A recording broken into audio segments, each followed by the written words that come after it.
Shalom, selamat pagi saudara-saudara. Kita bersyukur atas hari baru yang Tuhan berikan kepada kita. Dan kita ditibakan pada akhir pekan ini untuk menjalankan berbagai kegiatan pada hari ini. Kita akan mendengarkan firman Tuhan. Namun sebelumnya kita berdoa meminta penerangan dari Roh Kudus untuk mengerti dan dapat melaksanakan firman-Nya. Untuk itu marilah kita satu di dalam doa. Kita berdoa. Puji dan syukur kami panjatkan kehadirat-Mu, ya Tuhan. Atas kebaikan-Mu, kami bisa menyongsong hari yang baru. Terima kasih atas hari-hari kerja selama sepekan ini, dan kami ditibakan pada akhir pekan ini.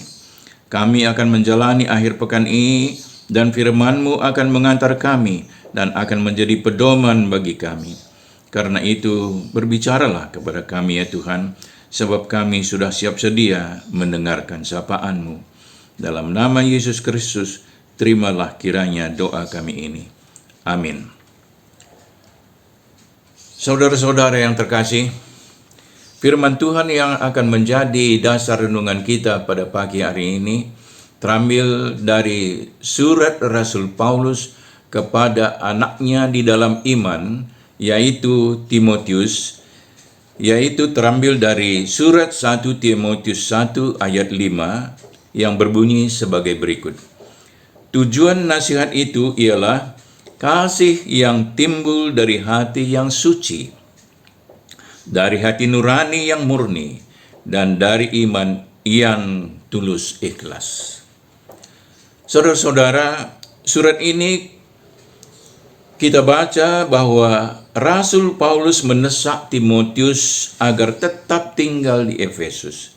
Rasul Paulus mengingatkan, atau dalam bahasa Yunani lebih tegas dikatakan, Rasul Paulus memerintahkan agar Timotius waspada serta berusaha meluruskan ajaran-ajaran yang sesat yang mulai merambat ke dalam jemaat di Efesus.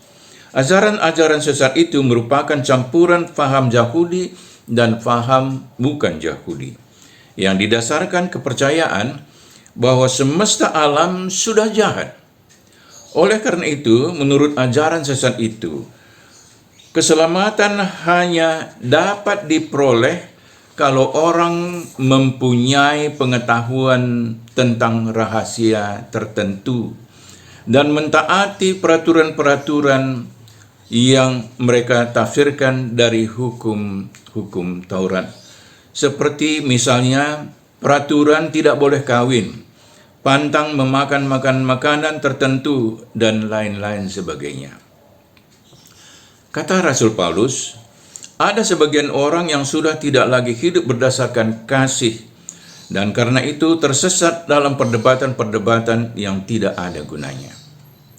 Selanjutnya, Rasul Paulus mengatakan bahwa hukum agama adalah baik kalau digunakan sebagaimana mestinya. Menurut Rasul Paulus dalam suratnya ini, hukum dibuat bukan terhadap orang-orang yang baik. Karena bagi orang yang taat melakukan kebaikan dengan kasih, hukum tidak ada artinya.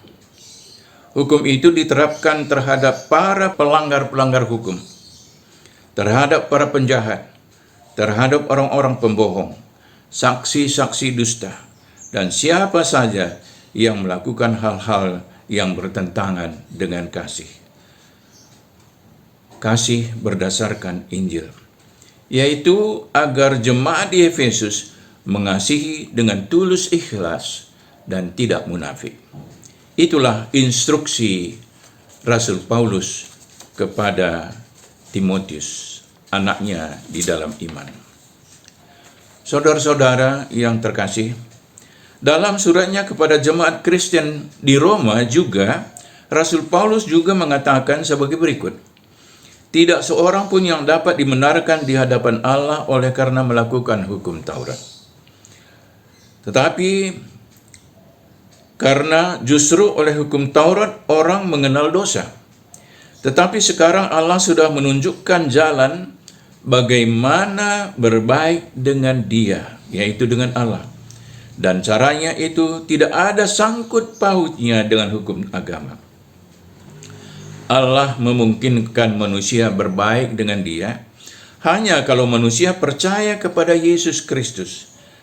Allah berbuat itu untuk semua orang yang percaya kepada Kristus, sebab tidak ada perbedaannya. Semua orang sudah berdosa dan jauh dari Allah yang hendak menyelamatkan mereka. Hanya karena rahmat Allah saja yang diberikan dengan cuma-cuma, hubungan manusia dengan Allah menjadi baik kembali. Caranya ialah manusia dibebaskan oleh Kristus Yesus melalui kematiannya di kayu salib. Allah mengorbankan Kristus Yesus supaya dengan kematiannya itu manusia dinyatakan bebas dari kesalahan kalau mereka percaya kepadanya. Allah berbuat begitu untuk menunjukkan keadilannya. Dari uraian Rasul Paulus ini jelas bahwa manusia tidak dapat menyelamatkan dirinya dengan kemampuannya sendiri. Sama seperti yang dikatakannya juga dalam suratnya Roma 7 ayat 19. Sebab bukan apa yang aku kehendaki yaitu yang baik yang aku perbuat, melainkan apa yang tidak aku kehendaki yaitu yang jahat yang aku perbuat. Hal ini terjadi, saudara-saudara, karena dosa sering lebih berkuasa dalam hidup manusia. Dalam rangka menunjukkan ketaatannya akan hukum-hukum agama, saudara-saudara, sering lebih berkuasa kejahatan manusia. Orang bisa menjadi tinggi hati justru karena ketaatannya. Seperti yang tertulis di dalam Injil Lukas, di mana Yesus menyalahkan sikap tinggi hati orang Farisi yang memamerkan kesalehannya dengan mengatakan, "Aku berpuasa 2 kali seminggu. Aku memberikan 1/10 dari segala penghasilanku." Tuhan Yesus mengecam orang ini, saudara-saudara, karena di balik kesalehan itu dan ketaatan orang itu ada kemunafikan yang tidak tampak oleh orang kebanyakan. Saudara-saudara, besok kita akan memasuki Minggu Pasion yang ke-7. Disebut juga sebagai Minggu Palmarum, yaitu ketika Tuhan Yesus disambut dengan meriah di kota Yerusalem. Namun sambutan yang meriah itu adalah juga dalam rangkaian penderitaannya yang akan dialaminya di kayu salib. Pada hari Jumat yang akan datang, kita akan memperingati puncak kesengsaraan Tuhan kita Yesus Kristus. Puncak pengorbanannya, yaitu kematiannya di kayu salib sebagai perwujudan dari kasih Allah yang begitu besar kepada umat manusia. Marilah saudara-saudara, kita menjawab, kita merespons kasih Allah yang begitu besar dengan kasih yang timbul dari hati yang suci, dari hati nurani yang murni, dan dari iman yang tulus ikhlas. Kasih yang sungguh-sungguh, kasih yang jauh dari kemunafikan.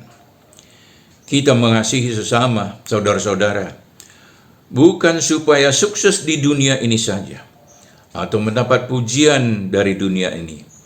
Karena jikalau kita hanya dalam hidup ini saja menaruh pengharapan kepada Kristus, maka kita adalah orang-orang yang paling malang dari segala manusia.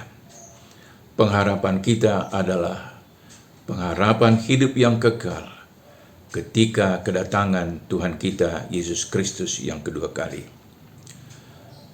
Roh Kudus kiranya memampukan kita untuk mewujudkan kasih yang tulus dalam hidup kita. Dan biarlah dengan mengingat penderitaan Kristus di kayu salib untuk menyelamatkan kita, kita terdorong untuk mengasihi sesama dengan tulus dan ikhlas. Amin. Mari kita berdoa. Terima kasih Tuhan atas firman-Mu yang mengingatkan kami akan kasih-Mu yang begitu besar bagi kami orang berdosa. Tidak ada kemampuan kami untuk menyelamatkan diri kami, tetapi mampukanlah kami untuk hidup dalam kasih untuk kemuliaan-Mu. Tuhan, kami juga berdoa untuk jemaat Tuhan di GBKP Studio Alam. Kiranya Tuhan memberkati semua anak-anak Tuhan di jemaat tersebut, baik para pelayan, pendeta, penetua dan diaken, serta semua pengurus-pengurus kategorial dan PJJ. Kalau ada di antara anak-anak Tuhan yang sedang sakit atau dalam keadaan isolasi mandiri, tolong ya Tuhan, agar mereka lekas sembuh dan sehat kembali. Kalau ada yang mengalami masalah dan kesulitan dalam bidang ekonomi akibat dampak dari COVID-19, Tuhan tolonglah. Kiranya Tuhan memberikan jalan keluar agar segala permasalahan yang mereka hadapi bisa diatasi dengan baik. Dan di atas segala permasalahan yang dihadapi anak-anak Tuhan, limpahkanlah sukacita kepada mereka, karena mereka menyadari bahwa kasih Tuhan melebihi segala permasalahan, segala penyakit yang mereka hadapi. Dengar kiranya doa kami ini, ya Bapa, karena kami panjatkan di dalam Yesus Kristus, Juru Selamat kami, yang menderita di kayu salib untuk keselamatan kami yang percaya kepadanya. Amin.